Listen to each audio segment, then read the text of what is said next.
বাবা কবরত ভালো থাকিস, চিন্তা করিস নে, মুইও তাড়াতাড়ি তোর কাছত আসিম। বাতাস ভারী করা সাইদের মায়ের আহাজারি, কান্নার রোল, পুরো দেশ স্তব্ধ নির্বাক।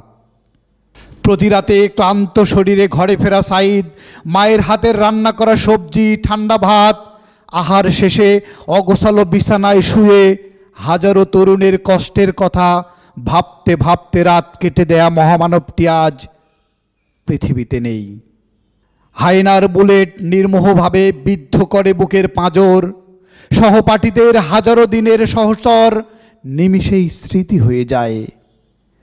সাদামাটা জীবনের অমায়িক তরুণ নিদারুণ অভিমানে বুক পেতে নেয় মৃত্যুদূত, পান করে শাহাদতের শরবত।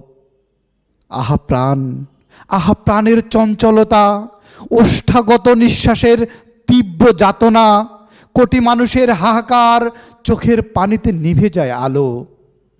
প্রিয় জন্মভূমি, তুমি কেবল আমাদের যারা নির্যাতিত, তুমি কেবল আমাদের যারা নিপীড়িত।